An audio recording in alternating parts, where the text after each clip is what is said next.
अलीगढ़ के लोगों से मिलने का अवसर मिलाया है। पिछली बार जब मैं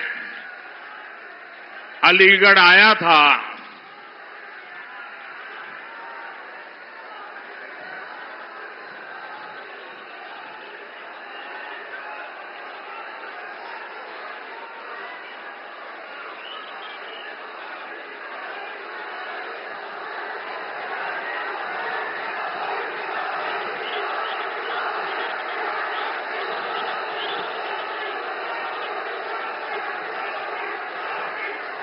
आपका मन भर जाए फिर मैं बोलना शुरू करूं।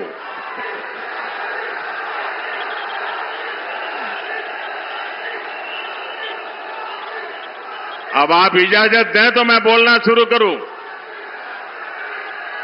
अब आप इजाजत दें तो बोलना शुरू करूं। इजाजत है? हमारे लिए तो जनता जनार्दन ही भगवान है। आप इजाजत दें तो हम शुरू करेंगे। इजाजत है? राधे राधे।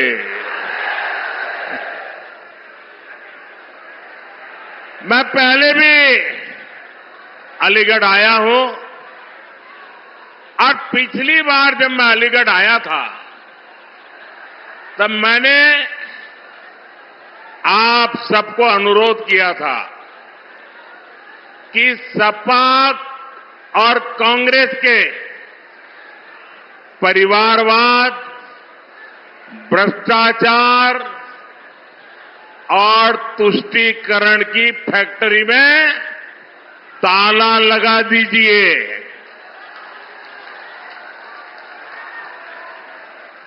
याद है ना? और आपने ऐसा मजबूत ताला लगाया, ऐसा मजबूत ताला लगाया कि दोनों शहजादों को आज तक इसकी चाबी नहीं मिल रही।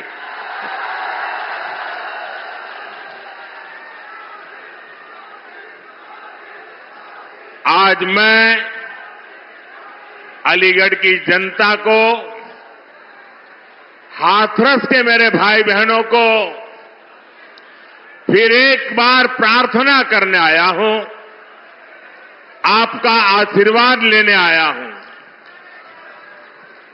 और मेरी आपसे प्रार्थना यह है कि अच्छे भविष्य की, विकसित भारत की चाबी भी आप ही के पास है। अब देश को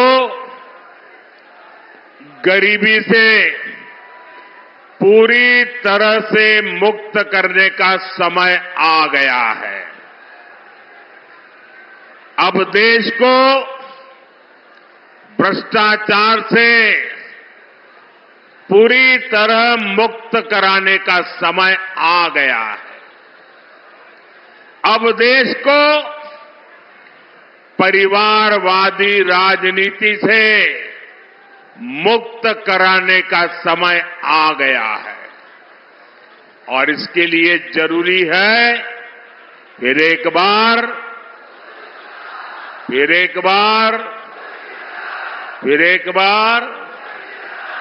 साथियों, इस बार अलीगढ़ में 26 अप्रैल को और हाथरस में 7 मई को मतदान है।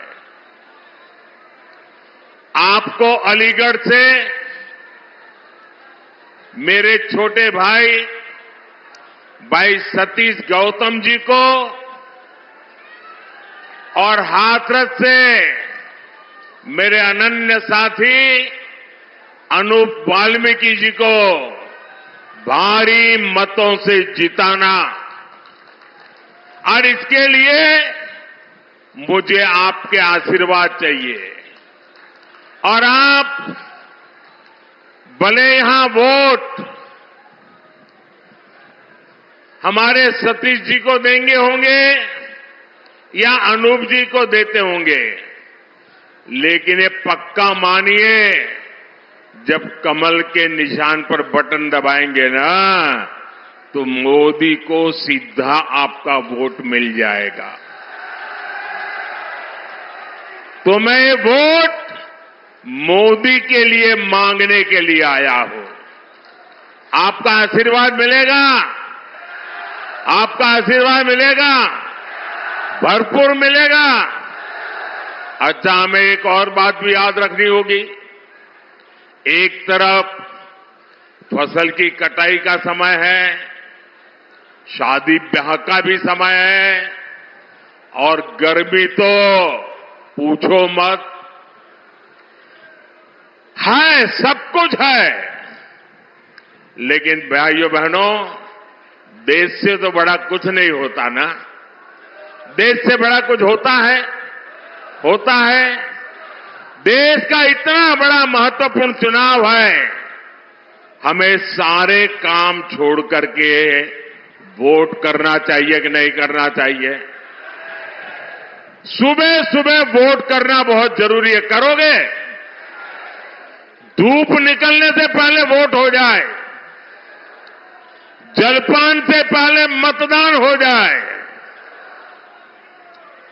आपके एक एक वोट का बहुत महत्व है। अब आप देखिए, पहले आए दिन बॉर्डर पर बम गोले चलते थे, गोलियां चलती थी, और आए दिन हमारे वीर सपूत शहीद होते थे। तिरंगे में लिपट करके उनका शरीर घर लौटता था। आज ये सब बंद हो गया कि नहीं हो गया? सबकी बोलती बंद हो गई कि नहीं हो गई? उनकी तोप और बंदूक बारूद सब बिक गए कि नहीं बिक गए? पहले आए दिन आतंकी बम फोड़ते थे, सीरियल ब्लास्ट होते थे। अयोध्या को नहीं छोड़ा, काशी को नहीं छोड़ा, हर बड़े शहर में आए दिन बम धमाका। अब सीरियल बम धमाकों पर भी अब फुल स्टॉप लग गया है कि नहीं लग गया है? और जो फर्स्ट टाइम वोटर है ना, उनको शायद याद नहीं होगा। तब वो 5 साल, 7 साल, 8 साल, 10 साल के होंगे। जरा याद कीजिए, आपके परिवार में पूछिए, उस समय अखबारों में, टीवी पर एडवर्टाइजमेंट आता था। और एडवर्टाइजमेंट क्या होता है कि कहीं पर भी कोई लावारिस चीज दिखाई दे तो उसके दूर रहना, उससे छूना मत। कहीं बैग दिखाई दे, कहीं कुकर दिखाई दे, कहीं टिफिन का बॉक्स दिखाई दे, उधर पास मत जाना, तुरंत पुलिस को जानकारी देना। ये आए दिन सूचना दी जाती थी। एयरपोर्ट पे जाओ तो इसका अनाउंसमेंट होता था, रेलवे स्टेशन पर जाओ उसका अनाउंसमेंट होता था, बस स्टेशन पर जाओ अनाउंसमेंट होता था कि लावारिस चीजों को हाथ में लगाओ। इन मेरे फर्स्ट टाइम वोटर है ना, तब बहुत छोटे थे, उनको मालूम नहीं होगा। ये सरकार लगातार बोलती थी, सूचना देती थी। क्यों? क्योंकि इन लावारिस चीजों में बम रखे जाते थे और कोई निर्दोष व्यक्ति उसको हाथ लगाता था, वो मौत के घाट उतर जाता था। भाइयों बहनों, ये मोदी योगी का कमाल है, ये सारा बंद हो गया। हुआ कि नहीं हुआ? शांति मिली कि नहीं मिली? और जब शांति मिलती है तो सुरक्षा मिलती है तो विकास होता है कि नहीं होता है? पहले आर्टिकल 370 के नाम पर जम्मू कश्मीर में अलगाववादी शान से जीते थे और हमारे फौजियों पर पत्थर चलाते थे। अब इन सब पर फुल स्टॉप लग गया कि नहीं लग गया? लग गया कि नहीं लग गया? पहले अलीगढ़ में भी आए दिन कर्फ्यू लगता था। अगल बगल के लोगों को अलीगढ़ आना है तो फोन करके पूछते थे, भाई शांति है ना, मैं आऊं तो चलेगा ना? शादी की तारीख तय करनी हो तो पूछते थे, यार कहीं दंगा हो जाए, ऐसे इलाके में शादी नहीं करेंगे, कहीं और करेंगे। ये हाल था कि नहीं था? ये गया कि नहीं गया? ये योगी जी ने करके दिया है आपको।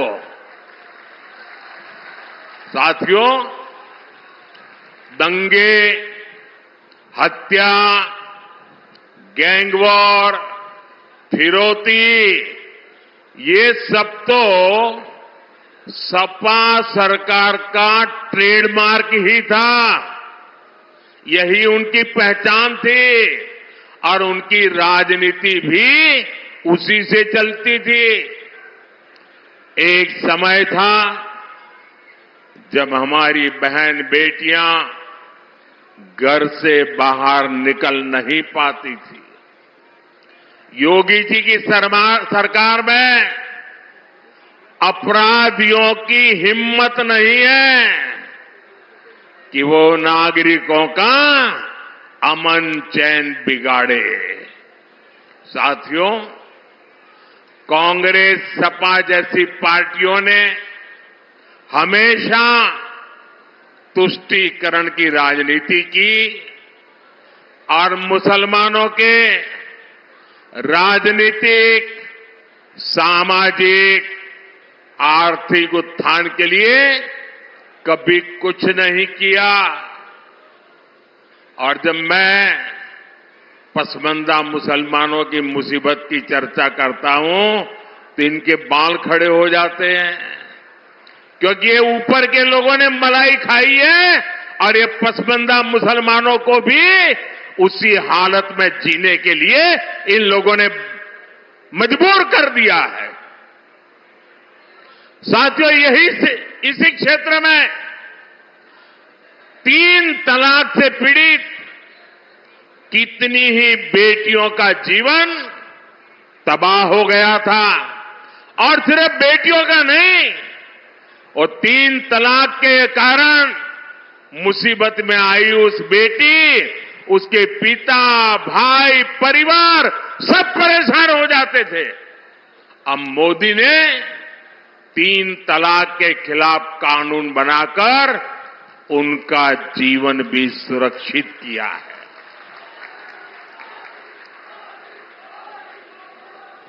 पहले हज कोटा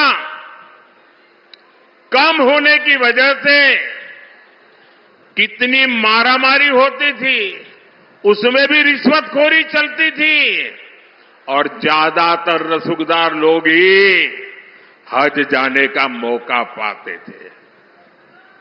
मैंने सऊदी अरब के क्राउन प्रिंस से आग्रह किया था कि हमारे भारत के मुसलमान भाई बहनों के लिए हज का कोटा बढ़ाएं। आज न सिर्फ भारत का हज का कोटा बढ़ा है, बल्कि वीजा नियमों को भी आसान बनाया गया है। सरकार ने एक बहुत बड़ा अहम फैसला लिया। पहले हमारी मुस्लिम माताएं बहनें अकेली हज करने जा नहीं सकती थी। सरकार ने महिलाओं को बिना महरम हज जाने की अनुमति भी दी और मुझे हजारों ऐसी बहनें आशीर्वाद दे रही है जिनका हज जाने का सपना पूरा हुआ। साथियों, कांग्रेस, सपा जैसी भ्रष्ट पार्टियों ने आपके परेशानियों को उनकी कभी परवाह नहीं की। गरीब को पैसे देकर भी पूरा राशन नहीं मिलता था, बिचौलिए ही लूट लेते थे। आज अलीगढ़ और हाथरस के लाखों साथियों को मुफ्त राशन मिल रहा है। इतना ही नहीं, पूरा राशन मिल रहा है।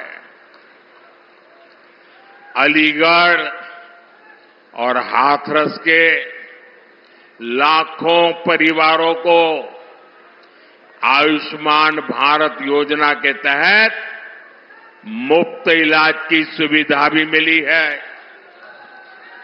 अब मोदी की गारंटी है कि देश के हर परिवार में, आपके घर में जो बुजुर्ग माता पिता है, दादा दादी है, नाना नानी है, चाचा चाची है, अब उम्र के कारण और कोई तो काम कर नहीं पाते और उम्र के कारण कोई न कोई बीमारी आ ही जाती है। अब आपके डबल जिम्मा होता है, एक तो परिवार के बुजुर्गों को संभालना, दूसरा जिम्मा होता है अपने बच्चों का भविष्य बनाना, और उसमें अगर बुजुर्ग कोई बीमार हो गए तो सारा बोझ आप पर आ जाता है। ये मोदी है जिसको आपकी भी चिंता है, और इसलिए मोदी ने गारंटी दी है कि आपके परिवार के 70 साल की ऊपर के आयु के कोई भी बुजुर्ग माता पिता को 5 लाख रुपए तक मुफ्त इलाज की चिंता ये बेटा करेगा।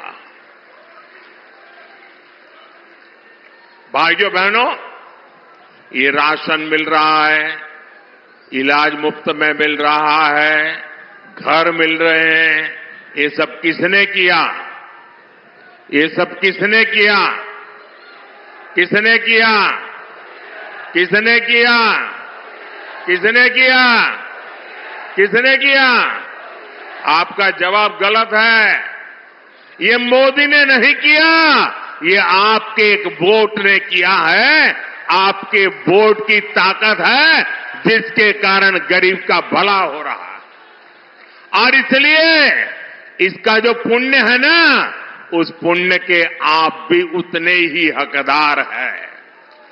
भाइयों और बहनों, आजकल जब मैं कहता हूं कि 10 साल में जो किया वो तो ट्रेलर है, ट्रेलर। हमें तो बहुत सारा काम करना है, और जब मैं इतनी सारी बातें बताता हूं ना, तो ये सपा कांग्रेस वालों को समझ ही नहीं आता ये मोदी कहां ले जा रहा है।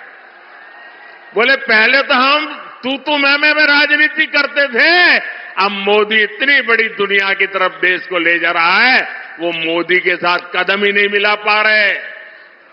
अभी क्षेत्र में देखिए, अलीगढ़ में हवाई अड्डा बन गया, पड़ोस में जेवर में इंटरनेशनल एयरपोर्ट बन रहा है, गाजियाबाद अलीगढ़ नेशनल हाईवे बन गया, अलीगढ़ कानपुर नेशनल हाईवे बन गया, हाथरस भी मथुरा बरेली एक्सप्रेसवे से जुड़ रहा है।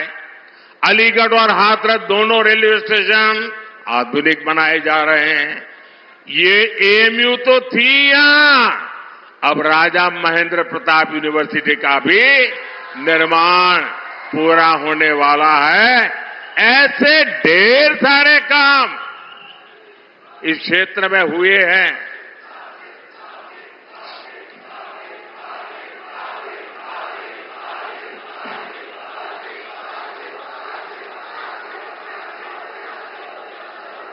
अब आप मुझे बताइए, इतने सारे काम हो जाए तो किसी को भी आराम करने का मन कर जाए कि न कर जाए, कर जाए कि न कर जाए।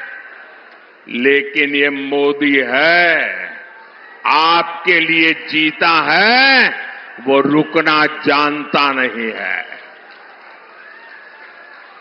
और इसलिए क्योंकि मैंने तय किया है, आपका सपना ही मेरा संकल्प है। मेरा पल पल आपके नाम है। मेरा पल पल देश के नाम है। 24/7 फॉर 2047। न मोदी रुकने वाला है, न मोदी थकने वाला है, और न मोदी मौज करने के लिए पैदा हुआ है। मोदी मेहनत के लिए पैदा हुआ है। वो आपके भविष्य के लिए, आपके बच्चों के भविष्य के लिए मेहनत करने में कोई कमी नहीं रखूंगा। साथियों, ये इंडी गठबंधन वाले इतनी निराशा में डूबे लोग हैं कि भविष्य की ओर देखने के लिए हौसला ही नहीं रहा। ये कहते हैं कि मोदी विकसित भारत की बात क्यों करता है। ये कहते हैं मोदी भारत को तीसरी बड़ी आर्थिक ताकत बनाने की बात क्यों करता है। ये लोग अपने परिवार और सत्ता के लोभ के अलावा कुछ नहीं करते और जनता से छलावा करते रहते। साथियों, कांग्रेस और इंडी गठबंधन के एक और खतरनाक इरादे से मैं आज देश के लोगों को, अलीगढ़ के लोगों को आगाह कर रहा हूं। मैं देशवासियों को आगाह करना चाहता हूं। कांग्रेस और इंडी गठबंधन की नजर अब आपकी कमाई पर है, आपकी संपत्ति पर है। कांग्रेस के शहजादे का कहना है कि उनकी सरकार आई तो कौन कितना कमाता है, किसके पास कितनी प्रॉपर्टी है, किसके पास कितना धन है, किसके पास कितने मकान है, उसकी जांच कराएंगे। इतना ही नहीं, वो आगे कहते हैं कि ये जो संपत्ति है उनको सरकार अपने कब्जे में लेकर उसको सबको बांट देगी। ये कहते हैं, ये मैनिफेस्टो उनका कह रहा है। भाइयों बहनों, आप सोचिए, हमारी माताओं बहनों के पास सोना होता है। ये सोना अवसरों पर सिर्फ शरीर पर पहन करके प्रभाव पैदा करने के लिए नहीं होता है। हमारे देश में माताओं बहनों के पास जो सोना होता है, कितना ही कम क्यों न हो, वो स्त्री धन होता है, पवित्र माना जाता है, कानून भी उसकी रक्षा करता है। अब इनकी नजर कानून बदलकर हमारी माताओं बहनों की संपत्ति छीनने का भी खेल खेला जा रहा है। उनका मंगलसूत्र, उस पर उन लोगों की नजर है। माताओं बहनों का सोना चुराने का इरादा। इतना ही नहीं, वो सर्वे करना चाहते हैं कि जो नौकरी पेशा वर्ग है, जो कर्मचारी है, उन्होंने अपनी बच्चों की पढ़ाई के लिए, बच्चों की शादी के लिए जो एफडी की है, फिक्स डिपॉजिट की है, किसकी कितनी सैलरी और कितनी एफडी है, उसकी भी जांच होगी। किसके पास एक वाहन है, किसके पास 2 वाहन है, उसकी भी जांच होगी। यानी किसके पास कितनी जमीन है, उसकी भी जांच होगी। व्हीकल कितने हैं, उसकी जांच होगी। कांग्रेस इसका सर्वे कराएगी और फिर कांग्रेस कब्जा करेगी। सरकार के नाम पर कब्जा करके आपकी संपत्ति को छीन करके बांटने की बात कर रही है। कांग्रेस यहां तक जाएगी, अगर आपका गांव में पुराना पैतृक घर है, बच्चों के भविष्य के लिए आपने शहर में मानो छोटा फ्लैट ले लिया, और अगर पता चला कि आपका गांव में भी एक घर है, तो 2 में से 1 छीन लेंगे कि आपको 2 की जरूरत नहीं है, जिसको नहीं उसको दे देंगे। कांग्रेस के लोग कहेंगे कि आपके पास गांव में एक घर तो पहले से ही है। ये माओवादी सोच है, ये कम्युनिस्टों की सोच है। ऐसा करके कितने ही देशों को वो पहले बर्बाद कर चुके हैं। अब यही नीति ये कांग्रेस पार्टी और इंडिया अलायंस भारत में लागू करना चाहती है। आपकी मेहनत की कमाई, आपकी संपत्ति पर कांग्रेस अपना पंजा मारना चाहती है। आपका स्त्री धन लूटना चाहती है। माताओं बहनों का मंगलसूत्र अब सलामत नहीं रहेगा, ये कांग्रेस ने कहा है। इन परिवारवादी लोगों ने देश के लोगों को लूटकर अपना इतना साम्राज्य बना लिया है। आज तक इन्होंने अपनी अकूट संपत्ति से देश के किसी गरीब को कुछ नहीं दिया। अब इनकी नजर देश के लोगों की संपत्ति पर पड़ गई है। साथियों, जनता के धन को लूटना, देश की संपत्ति को लूटने कांग्रेस अपना जन्मसिद्ध अधिकार समझती है।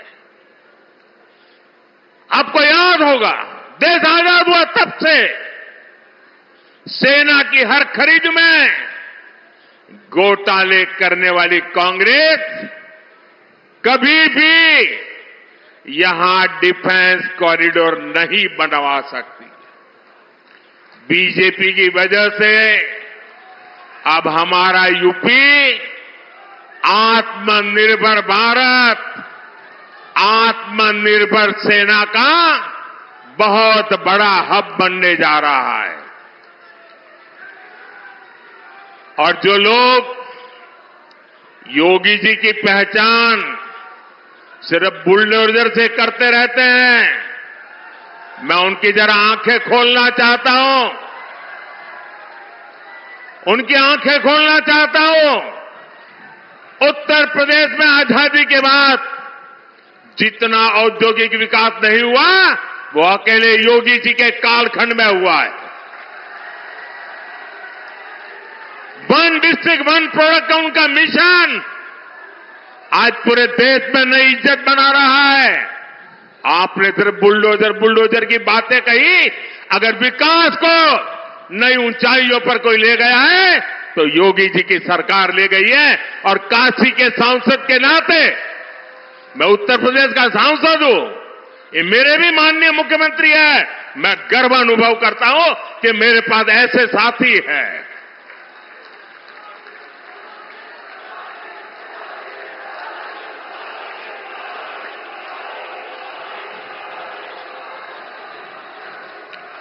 कुछ दिन पहले ही हमने ब्रह्मोस मिसाइल की पहली खेप फिलीपींस को निर्यात की है। आने वाले दिनों में ये घातक ब्रह्मोस, ये मिसाइल भी हमारे यूपी में बनेगी।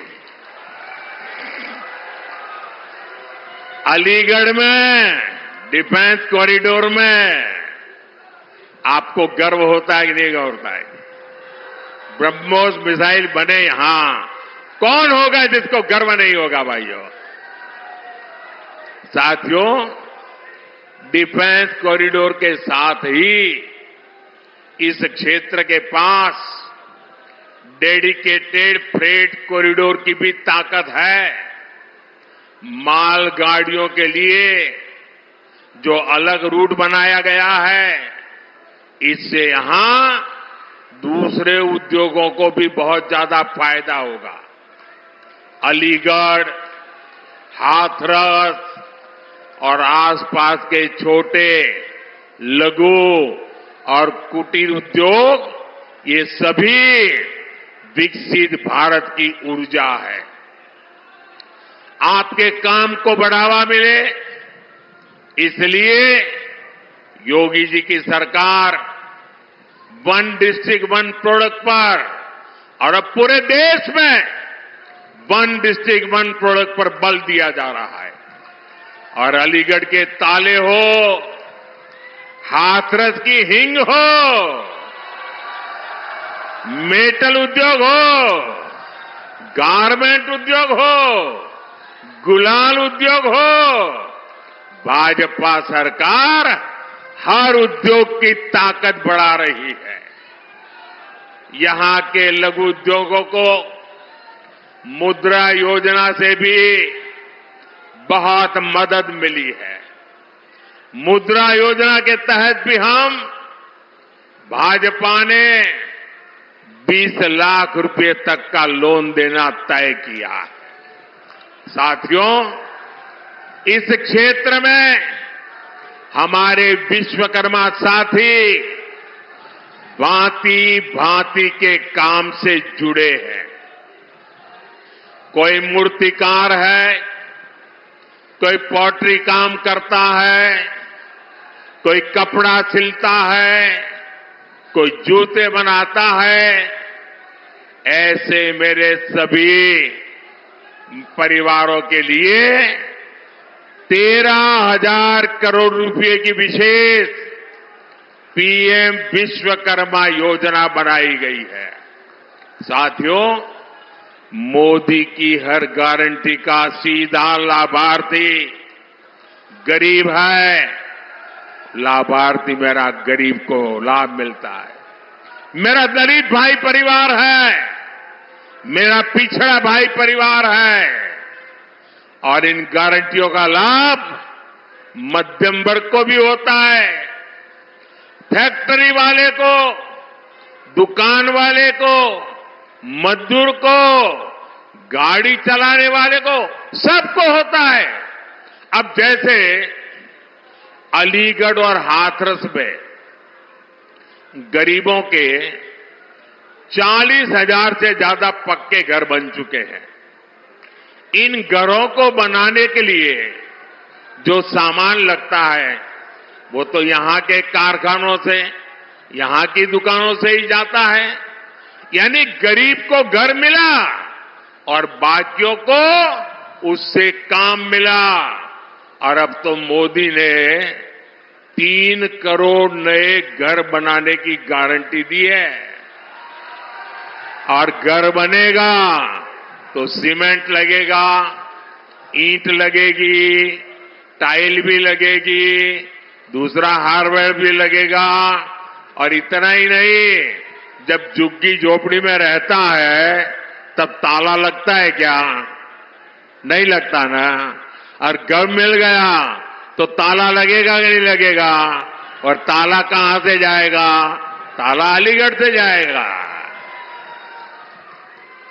आप कल्पना कीजिए, कितने ही गरीबों का जीवन सुधरेगा कितना कारोबार बढ़ेगा। भाइयों और बहनों, इस क्षेत्र को गंगा और यमुना दोनों का आशीर्वाद प्राप्त है।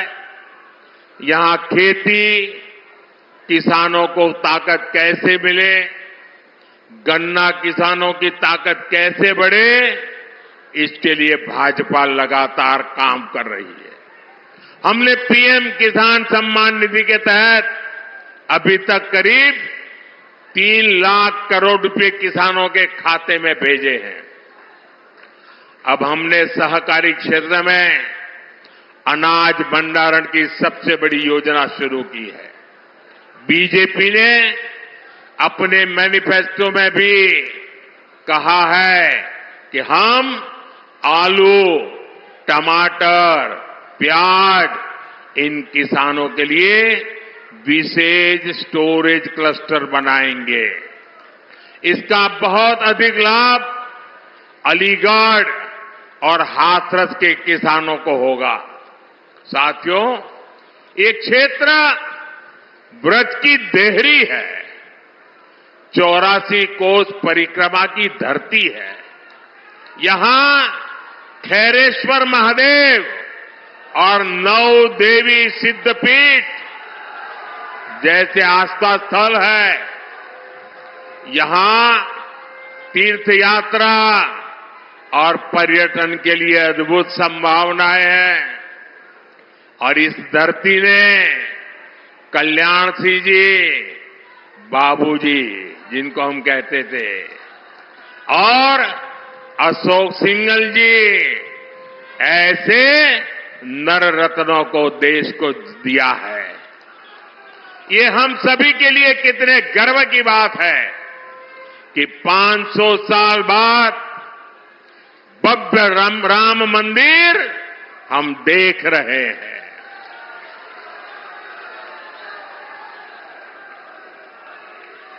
और जब भव्य राम मंदिर की बात आती है ना, तो उनकी नींद उड़ जाती है। उनको लगता है कि ये 70 साल तक हम रोक करके बैठे थे, ये मोदी क्या आ गया, इतने साल में ही कोर्ट से जजमेंट भी आ गया, मंदिर भी बनना शुरू हो गया, मंदिर बन भी गया, प्राण प्रतिष्ठा भी हो गई, रोज लाखों लोग आने भी लग गए। अब इनकी नींद उड़ गई है, मैं क्या करूं बताओ। और इसलिए इतने गुस्से में है, ये इतने गुस्से में है कि प्राण प्रतिष्ठा के निमंत्रण को ठुकरा दिया। कोई ऐसा करेगा क्या? करेगा क्या? मुझे जब प्राण प्रतिष्ठा का निमंत्रण देने आए थे ना, तो मैंने जूते निकाल करके उस निमंत्रण कार्ड को हाथ में लेकर के अपने सर पे लगाया था।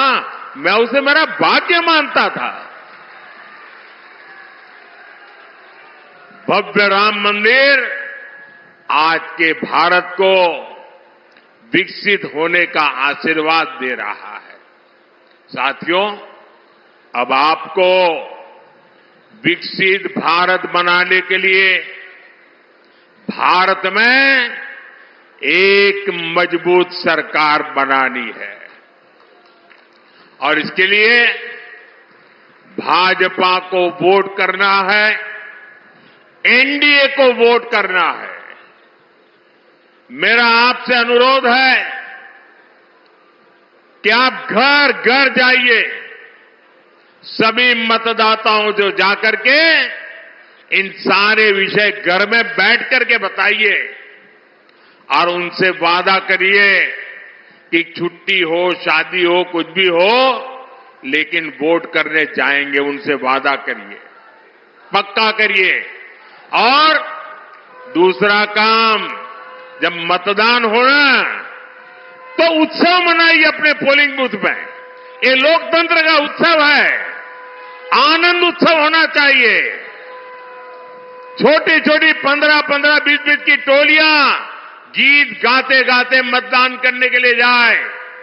और हमारे गांव वाले तो तुरंत गीत बना भी देते हैं। लोकतंत्र का जय जयकार करते हुए जाए और ऐसा उत्सव मनाए और फिर मतदान कर करके वापस लौटे। और तीसरा काम, हमें पोलिंग बूथ जीतना है। हमें एक भी पोलिंग बूथ हारना नहीं है। घर घर जाओगे, घर घर जाओगे, जरा मुझे जोर से हाथ ऊपर करके बताइए, घर घर जाओगे, घर घर जाओगे, मतदाताओं को मिल करके बात बताओगे। दरवाजे पर पर्चा दे करके नहीं आना है, घर में जाके बैठना है, उनका पानी पीना है, उनसे 5 मिनट 10 मिनट बात करनी है। करोगे? करोगे? छोटे छोटे जुलूस निकाल करके उत्सव मनाते हुए मतदान करोगे? पहले मतदान फिर जलपान, पहले मतदान फिर जलपान। जब तक मतदान नहीं करेंगे, जलपान नहीं करेंगे, ये बात पक्की करोगे? और फिर पोलिंग बूथ जीत के दिखाओगे? पहले से रिकॉर्ड मतों से जीतोगे? पक्का जीतोगे? अच्छा, मेरा एक काम करोगे? करोगे? मेरा पर्सनल काम है, जरा हाथ ऊपर करके बताइए, करोगे? देखिए, घर घर जाना और जाकर के कहना कि अपने मोदी जी अलीगढ़ आए थे और मोदी जी ने आपको राधे राधे कहा है, राम राम कहा है।